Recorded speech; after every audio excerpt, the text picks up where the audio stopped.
We can bring you some of the day's top business news stories now with Stephen Carroll. Hi, Stephen. Hi, Catherine. And you're starting us off with some difficult news for the world's oldest bank. It looks like it's heading for a bailout. Monte Paschi di Siena has just a few hours left to find €3 billion in new capital. Now, it needs to raise €5 billion in total, and a deal to swap debt for equity earned the lender just over €2. It's so far been unable to find an anchor investor. It's expected the bank will seek a cash injection from the state later on today. The Italian government has already secured parliamentary approval to put up to €20 billion into the banking sector. But the biggest concern is over Monte Paschi, as Brian Quinn now reports. After more than 5 centuries of operation, Monte Paschi di Siena is limping towards government bailout. The bank's current woes began with the poorly timed acquisition of a local rival on the eve of the 2008 financial crisis. Since then, it's burned through €8 billion in new capital.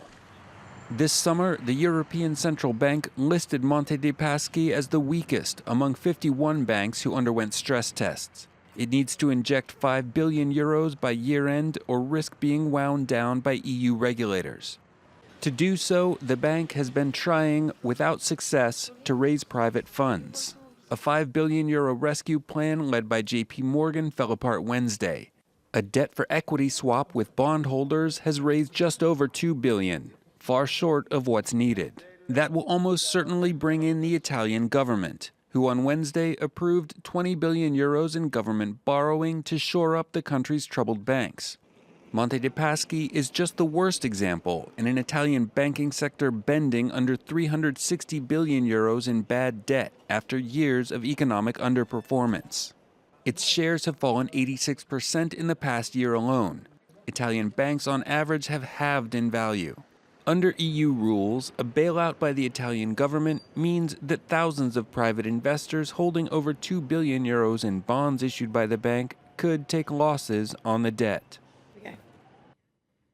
So, Stephen, how's all that news going down on the markets? We've got European shares generally opening down, but in fact, Italy's FTSE MIB, the main share index there, did open up ever so slightly. Italian banks, generally speaking, getting a bit of a boost from that promise of state aid for Monte Paschi. Now, we know shares, at least a moment ago, hadn't opened up yet in Monte Paschi. But it had been suspended from trading yesterday after their warning about liquidity. So we will be watching, of course, to see how that develops throughout the day. Over in Asia, we had some falls in the markets as well. Worries there over Donald Trump's decision to name Peter Navarro, an economist who's very critical of China, to his new Council on Trade. Speaking of Donald Trump, he's been meeting with the head of Boeing, the plane maker. Earlier this month, the president-elect had targeted Boeing on Twitter over the cost of replacing Air Force One. He said that $4 billion was too high for the planes and the contract should be cancelled. Now, Boeing currently only has a contract worth $170 million, and that's to develop plans for the next generation Air Force One planes, but the final cost is expected to be close to that figure of $4 billion. Donald Trump met the CEOs of Boeing and of Lockheed Martin to talk about the cost of military jets. After the meeting, Boeing's CEO said that Air Force One costs wouldn't run out of control. We're going to get it done for less than that, and we're committed to working together to make sure that happens. And I was able to give the president-elect my personal commitment on behalf of the Boeing company. This is a business that's important to us. We work on Air Force One because it's important to our country, and we're going to make sure that he gets the best capability and that it's done affordably. Some more of the day's business headlines for you now. Uber has stopped testing its self-driving cars in San Francisco after regulators revoked their vehicles' registrations.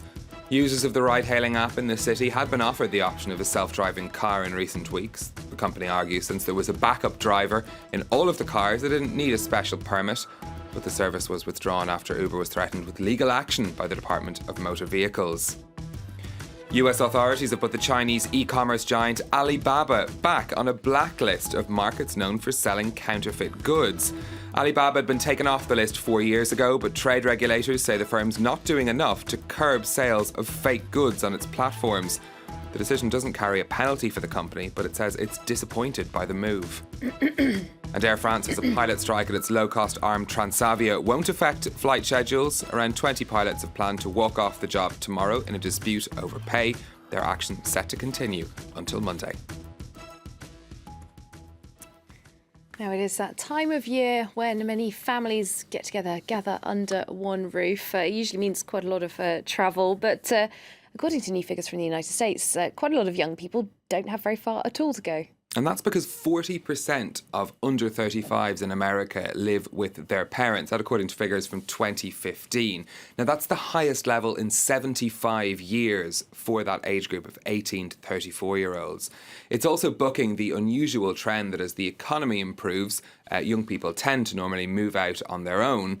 Economists say, though, the trend of rising rents in cities and tougher mortgage rules mean the rate of home ownership in the US may fall to historic lows, and probably a lot more arguments as well in homes as people live longer with their parents. Indeed, that's true. Or they might be generating lovely grown-up relationships with their mums and At this dads. festive time of year. Exactly. Thanks very much. Stephen Carroll, our business editor.